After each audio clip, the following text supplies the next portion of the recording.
E aí, tudo bom com você? Seja bem-vindo a mais um vídeo aqui do canal. Então hoje eu estou trazendo uma prova de concurso muito interessante aqui para você. Essa prova que foi feita pelo Instituto Federal de Santa Catarina no ano de 2017. Esse concurso, pessoal, ele estava pagando 15 mil reais mensais para quem fosse aprovado, então é um salário aí bem considerável, né? E eu lembro que quando teve essa prova, eu sou de Santa Catarina, né? Eu lembro que quando a IFSC fez essa prova aí, tava vindo gente de tudo que era lugar para fazer essa prova para tentar conseguir ganhar essa vaga, né? Então, era um concurso que tinha muita gente interessada e eu tava procurando uma prova para resolver aqui no YouTube junto contigo. E eu dei de cara com essa prova e eu resolvi baixar ela. E eu vou te dizer uma coisa, eu fiquei realmente de cara com o nível das questões porque não são questões muito difíceis. Até pela questão salarial e tudo mais, eu achei que ia ser uma prova muito complexa, tá? Mas tu vai ver nesse vídeo aqui que as questões elas não são muito complicadas, tá? E eu fiquei realmente surpreso quando eu vi isso. E essa prova aqui, no total, ela tem 20 questões, então nesse primeiro vídeo a gente vai estar resolvendo as primeiras 10 questões de conhecimentos específicos para odontologia, e no outro vídeo, na parte 2, a gente vai estar respondendo as últimas 10 questões.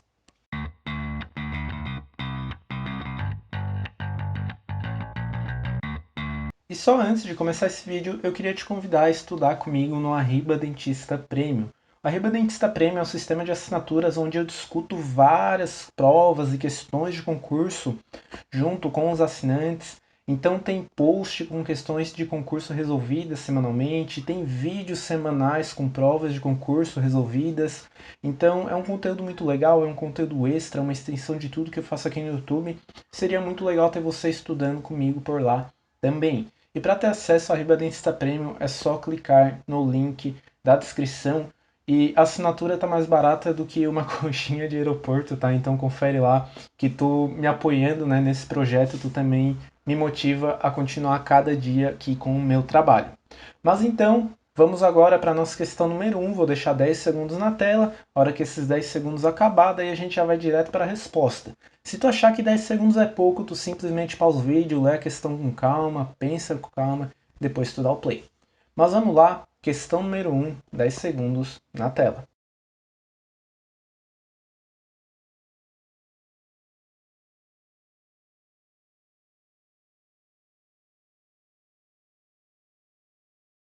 Bom, pessoal, essa questão aqui ela fala sobre endocardite bacteriana.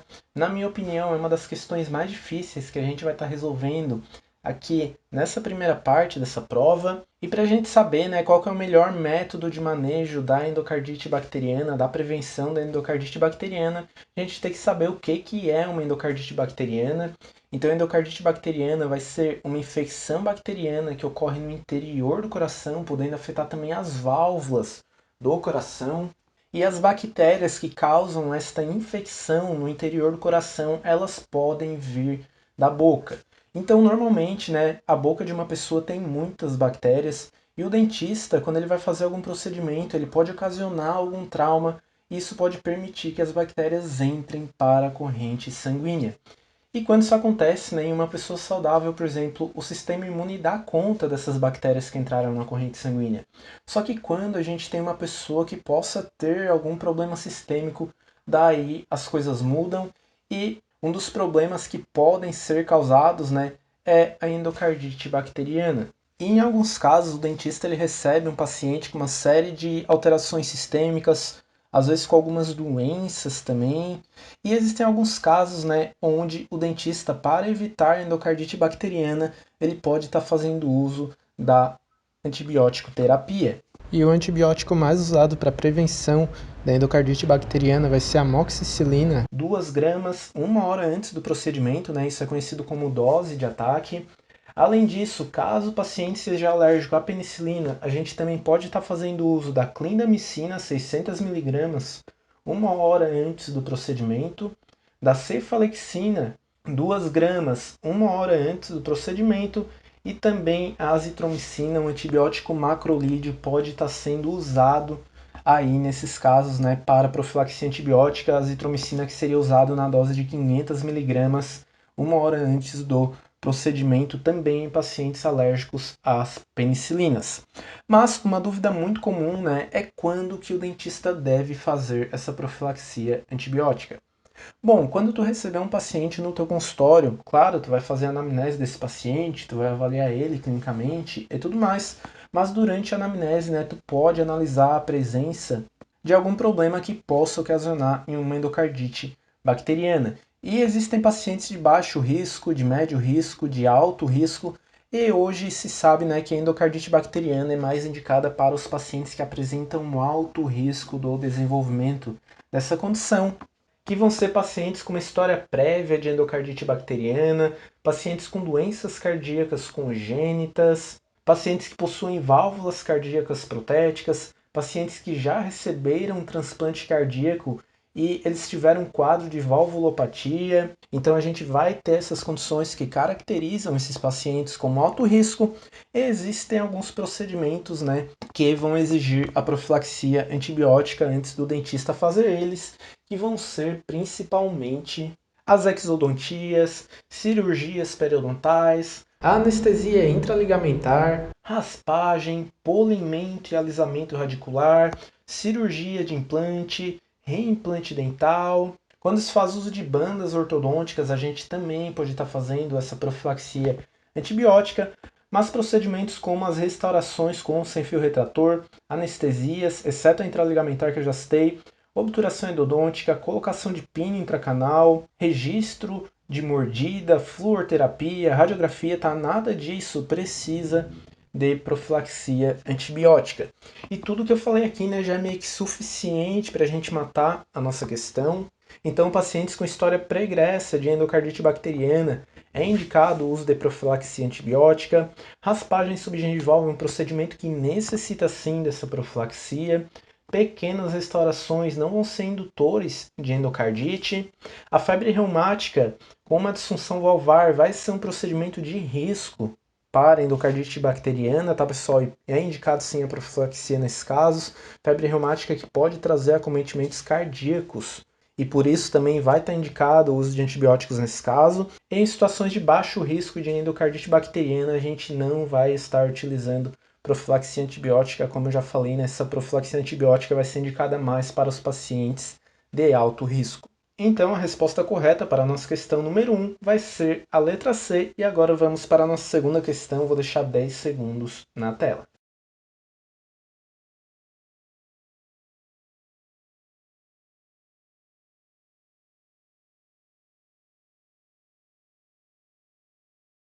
Essa questão número 2 é realmente muito tranquila, né? Ela pergunta qual das alternativas não caracteriza uma pulpite aguda reversível.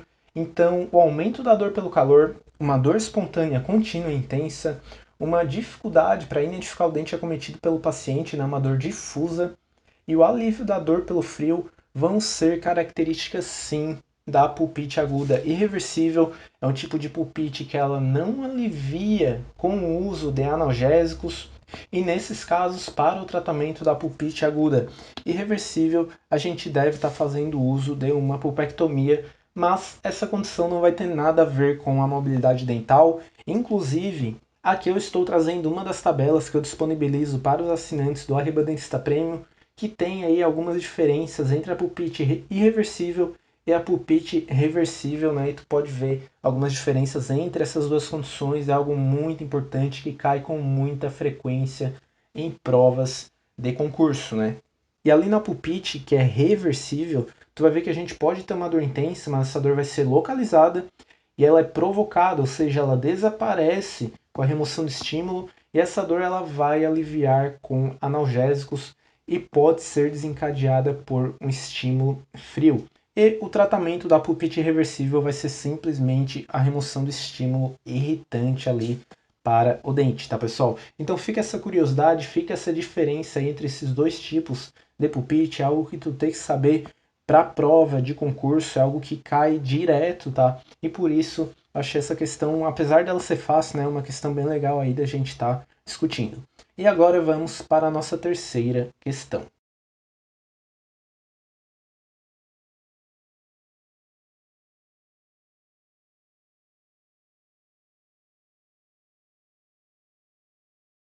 Terceira questão também bem tranquila. A pericoronarite ela vai ocorrer simplesmente quando a gente tem um tecido gengival que recobre a coroa de um dente parcialmente. E os dentes mais acometidos pela pericoronarite vão ser os terceiros molares inferiores, o dente, né, o famoso dente do siso aí. A pericoronarite que é responsável por cerca de 70% das extrações de dente do siso. Então, muita gente tem que extrair o siso por causa de uma pericoronarite. Às vezes a gente tem a opção de fazer uma ulectomia, né, que é a remoção do tecido gengival, mas realmente a extração normalmente acaba sendo a melhor opção. E a gente pode ter, né, duas formas de tratamento da pericoronarite, principalmente, né, antes da extração do dente.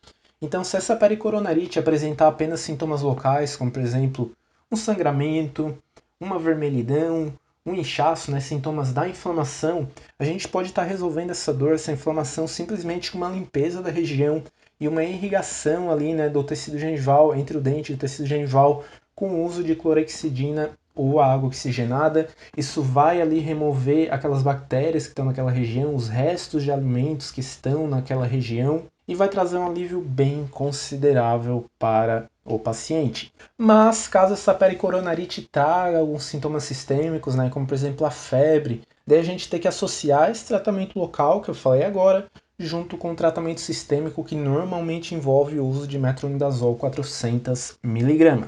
E o tratamento para a pericoronarite não vai envolver um tratamento de canal, né? Simplesmente não tem nada a ver essa letra E aí, né? E por isso ela vai ser a nossa resposta correta para a gente assinalar. Então a questão 3 bem tranquila, assim como a questão 2. E deixa aqui embaixo nos comentários sobre o que tu tá achando dessa prova aqui, se tu tá achando ela difícil, complicada, no nível moderado e tudo mais, tá? Me diga realmente a tua opinião. Qualquer dúvida, né, como eu sempre falo, deixa nos comentários também que eu leio e respondo aí todos os comentários. Mas agora a gente vai para a nossa questão número 4.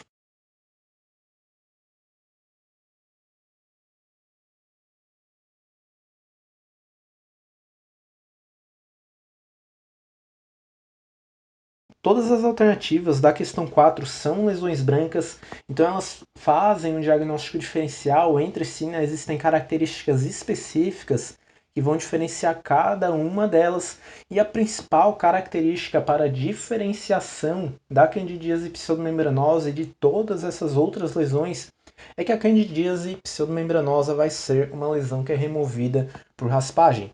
Então a candidíase pseudomembranosa ela se manifesta na mucosa bucal através de placas brancas. Essas placas brancas elas vão ter um aspecto de leite coalhado. E elas podem ser removidas com raspagem, com o uso de uma espátula, com o uso de uma gaze seca. Elas vão sair ali, tá? Elas vão meio que esfoliar ali aquela lesão. O que não acontece com a leucoplasia, não acontece com o líquen plano, não acontece com o leucoedema e não acontece com o nevo branco esponjoso. Então, uma das principais coisas que a gente pode estar usando para identificar a candidíase é a raspagem dessa lesão. E quando a gente faz isso, existem duas possíveis situações. Ou a mucosa abaixo da placa branca ela está normal, e daí beleza, tudo ok. Ou a mucosa abaixo dessa placa branca ela é sangrante ou apresenta, né, uma vermelhidão e tudo mais. Isso pode ser sinal de uma outra condição associada à candidíase pseudomembranosa, como por exemplo daí, né, um líquen plano. Mas eu estou falando isso para complementar a minha resposta. O líquen plano não tem nada a ver, né, com essa manifestação de placas brancas que são removidas com a raspagem. E o tratamento para candidíase pseudomembranosa vai envolver o uso de antifúngicos, como por exemplo a anistatina, a anfotericina B e até o cetoconazol. E a candidíase é a infecção fúngica mais comum em boca, e apesar dela ser uma infecção oportunista, ela também pode ocorrer em pacientes saudáveis, mas ela acomete principalmente pacientes que estão com sistema imune debilitado, como pacientes que passaram por uma antibiótico terapia recente, pacientes que possuem HIV e até leucemia. Mas então a resposta correta para a nossa questão número 4 vai ser a letra D.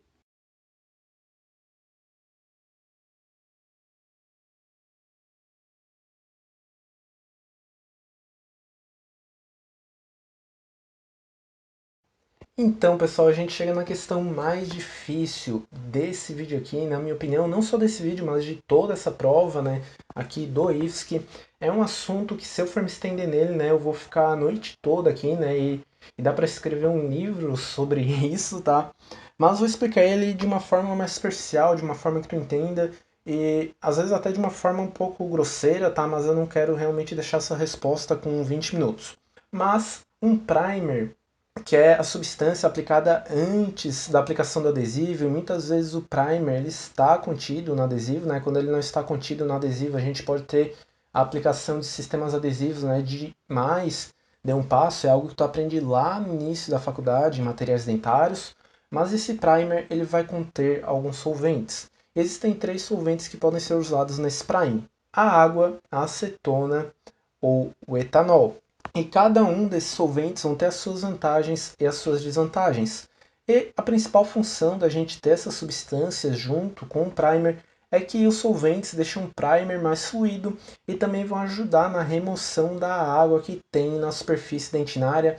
A dentina, né, que é composta cerca de 10 a 12% mais ou menos da sua composição é água. Inclusive eu falei disso no último Arriba Dentista Premium que eu postei, mas a dentina pode ser composta de uma matriz orgânica, que vai ser principalmente colágeno, uma matriz inorgânica, que vai ser principalmente hidroxiapatita, e de 10 a 12% da composição dentinária vai ser água. E para evaporação da água que contém, que fica ali na superfície dentinária, a gente vai ter esses solventes que estão no primer. E o solvente que evapora mais rápido, que tem uma evaporação mais rápida, vai ser a acetona, e por isso, né, a gente precisaria aplicar algumas camadas, né, para que a gente consiga remover a água totalmente. E o primer e o solvente do primer, né, depois que ele é aplicado, algo muito importante de ressaltar aqui é que esse solvente ele também tem que ser evaporado, senão a gente pode ter vários problemas na nossa restauração, na nossa adesão, tá, pessoal? Então, o primer, depois que ele for aplicado, o solvente vai fazer o papel dele, vai ajudar a evaporar aquela água, mas depois esse solvente ele tem que evaporar também. E a acetona vai ser o solvente que evapora mais rápido, então, né? Ao contrário da água, que vai ser o solvente com maior tempo de evaporação, a água que vai ser o solvente que mais demora para evaporar. Inclusive, eu tenho agora um texto aqui, né, que fala dos problemas que o remanescente de um solvente do primer pode causar caso ele não seja totalmente evaporado. Então, se esse solvente for aplicado e ele não evaporar totalmente, a gente tem resquícios dele ali na superfície dentinária, a gente pode ter problemas como a diluição dos monômeros do adesivo, como interferências na polimerização da camada adesiva, como diminuição da resistência adesiva e até aumento da permeabilidade da camada adesiva, tá? Então é muito interessante mesmo que a hora que tu aplicar esse primer, os solventes dele evaporem. E também, caso a gente tenha um excesso de água na superfície dentinária, a gente pode ter, né, uma degradação da interface adesiva, e claro, né, para o nosso processo de adesão ocorrer de maneira efetiva, isso não pode acontecer. Mas então essa questão 5, na minha opinião, é a questão mais difícil de toda essa prova. Resposta correta para ela vai ser a letra C. Vamos agora para a nossa sexta questão.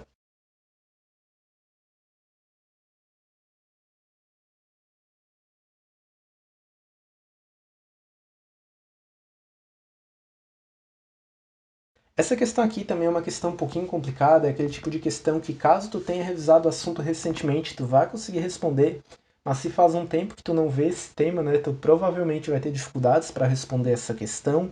Mas para te conseguir acertar ela, uma informação muito importante que tu tem que ter, né, é sobre a história das resinas macroparticuladas e das resinas microparticuladas. Então, as resinas macroparticuladas foram uma das primeiras a aparecer no mercado, né, odontológico, se não as primeiras, e eram resinas que eram muito boas para a restauração de dentes posteriores. Elas tinham uma resistência mecânica muito boa mesmo. Só que essas resinas macroparticuladas, elas tinham a desvantagem delas não terem uma lisura superficial boa, né? Então elas eram meio enrugadas, vamos assim dizer, né? Isso favorecia muito o acúmulo de placa, e essas resinas, elas não eram nada estéticas. E claro, né, odontologia, com toda a necessidade de estética que a odonto sempre teve, a odontologia tentou fazer, né, um outro tipo de resina que possuísse uma estética melhor, tivesse uma lisura superficial melhor, né, um brilho melhor, né? Tudo isso. E daí foram feitas as resinas microparticuladas. As resinas microparticuladas, que daí sim elas têm uma lisura superficial muito boa, um brilho bom, elas são bem mais estéticas do que as macroparticuladas, só que as resinas microparticuladas elas têm porém delas não serem resinas resistentes. Então esse tipo de resina elas não podem ser usadas em áreas onde incidem forças mastigatórias, tá? Então a gente não pode usar essas resinas em classe 1, não pode usar em classe 2, não pode usar em classe 4, tá? Então é um tipo de resina que a gente tem que ter cuidado na hora de utilizar. Elas vão estar indicadas principalmente para restaurações estéticas do tipo classe 3, porque claro, né, na classe 3, que vai ser na proximal de dentes anteriores, a gente não vai ter incidência dessas forças mastigatórias. Inclusive, o alto valor de contração de polimerização dessa resina, né, que é a alteração volumétrica que a resina sofre depois da polimerização, isso influencia muito na resistência dessas resinas de micropartículas, porque, claro, quando a gente tem um material, né, restaurador, uma resina, a gente sempre quer que esse material altere o mínimo de volume possível. E como eu sempre falo, e já falei em vários vídeos, né, o mercado odontológico, os fabricantes de resinas compostas, eles ainda não conseguiram remover a contração de polimerização totalmente das resinas que a gente tem hoje no mercado, mas para resinas que são mais resistentes, né, eles conseguiram diminuir essa alteração volumétrica o máximo possível. E até hoje, né, quando é lançada uma resina no mercado, com toda a tecnologia que envolve odontologia, né, eles estão sempre tentando diminuir essa contração de polimerização do material que está sendo lançado. Mas então, resposta correta para a nossa questão número 6, letra B. E vamos agora para a nossa sétima questão. Nossa sétima questão que é mais tranquila, né? A gente vai poder respirar aí nela, tá? Então vamos lá, 10 segundos na tela.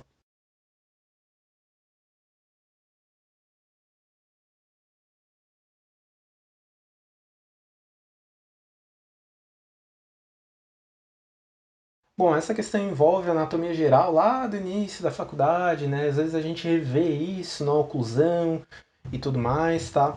Mas a gente vai ter 4 músculos da mastigação que provavelmente tu conhece bem, tá? Músculo temporal, músculo masseter, pterygoídeo medial e pterygoídeo lateral, tá? Então as letras A, B e D, o temporal, masseter e o pterygoídeo medial vão ser referentes a músculos da mastigação que são elevadores da mandíbula.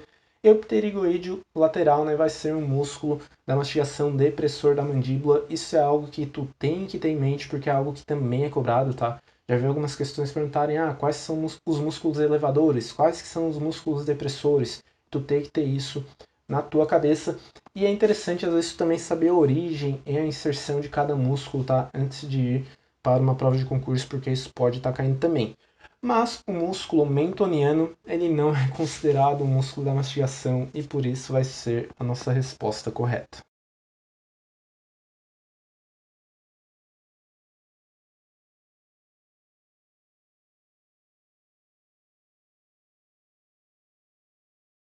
Bom, chegamos então na nossa questão número 8, uma questão de matemática, tá pessoal? Envolve aí odontologia e matemática. Tu tem também que saber calcular a dose máxima de anestésico local que tu pode aplicar no paciente. Isso não é importante somente para a prova de concurso, mas também para a prática clínica, né? Então é legal tu saber fazer esse cálculo. Inclusive, eu tenho um vídeo já explicando como que esse cálculo pode ser feito em 3 passos simples e rápidos. Vou deixar o link na descrição caso tu queira saber mais. Mas aqui eu vou dar um resumo de tudo que eu falo naquele vídeo, tá? Então os dados que importam aqui pra gente é que o nosso paciente ele pesa 30 quilos e que vai ser usado, né, uma articaína 4% nesse paciente. E a dosagem máxima desse anestésico vai ser 5 miligramas por quilo, tá? Mas então, o primeiro passo para a gente saber, né, a dose máxima de articaína 4% que a gente pode usar nesse paciente de 30 quilos, o primeiro passo, né, é a gente saber quantas miligramas de articaína a gente vai ter na solução anestésica. E como cada tubete anestésico possui 1,8 ml, a gente vai ter 72 miligramas de articaína em cada tubete. Então a gente faz uma regra de 3 simples ali, né? Cada ml de solução contém 40 miligramas de articaína e 1,8 ml vai conter 72 miligramas. O nosso segundo passo para descobrir essa dose máxima vai ser calcular quantas miligramas de anestésico o paciente pode receber. Então, como a nossa dose máxima é 5 miligramas por quilo e o paciente pesa 30, quando a gente multiplica esses dois valores, a gente vai concluir que a nossa dose máxima é de 150 miligramas. E daí o passo 3 é bem fácil, né? A gente vai precisar calcular essa dose máxima em tubates. Então a dose máxima que o paciente pode receber é 150 miligramas, cada tubate possui 72 miligramas. Então, claro, né, a gente vai daí dividir os 150 pelo 72 e a gente vai chegar num valor aproximado de 2 tubates anestésicos. Eu espero que essa minha explicação não tenha ficado muito rápida, né? Porque, como eu falei, né, um resumo de tudo que eu falo no meu vídeo de cálculo de dose máxima. Qualquer coisa para te saber mais sobre esse assunto, clique no link da descrição que lá, né, eu explico a coisa com mais calma, com mais detalhes, tá? Mas basicamente o cálculo é esse que está na tela, então 3 passos rápidos para calcular a dose máxima. Primeiro tu calcula a quantidade de anestésico que existe em cada tubete, depois tu calcula a dose máxima em miligramas que esse paciente pode receber, e por último tu vai calcular a dose máxima em tubates que essa pessoa pode estar recebendo. E agora vamos para a nossa penúltima questão desse vídeo aqui.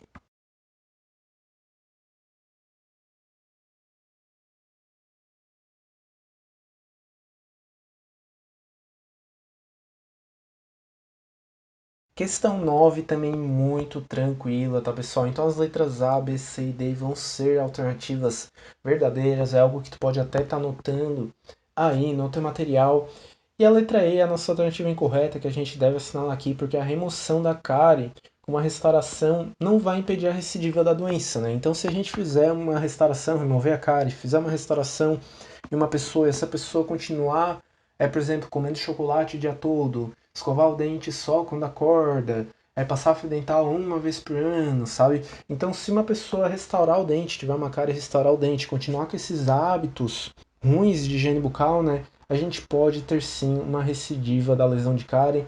Inclusive eu, na época da faculdade, né, eu trabalhava em um postinho, fazia estágio, né, em um postinho de Florianópolis, e antes dos pacientes serem atendidos na cadeira, era feito um acolhimento com os pacientes, né? Então a gente fazia uma reunião ali com os pacientes antes de atender eles, e a gente perguntava, né, o que está acontecendo e tudo mais. Nisso a gente falava o que causava cárie, a gente falava como que ela podia ser evitada, como que ela podia ser controlada e tudo mais, porque não adianta a gente simplesmente botar o paciente na cadeira, restaurar o dente dele e mandar embora. Vai dar 5, 6 meses, esse paciente vai voltar com o mesmo problema e capaz de ser no mesmo dente ainda, né? Então, a remoção da cárie com uma restauração não vai impedir que a cárie volte.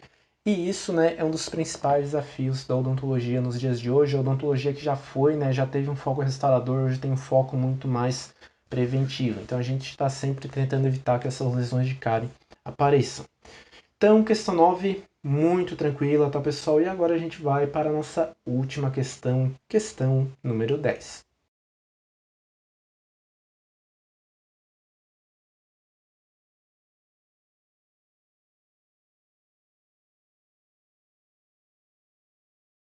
Então, a questão 10, a nossa última questão, ela é um pouquinho mais difícil, né, na minha opinião, do que a questão 9, mas como tu pode ver, ela não vai ser uma questão super complexa, aquela questão impossível de resolver e tudo mais, né?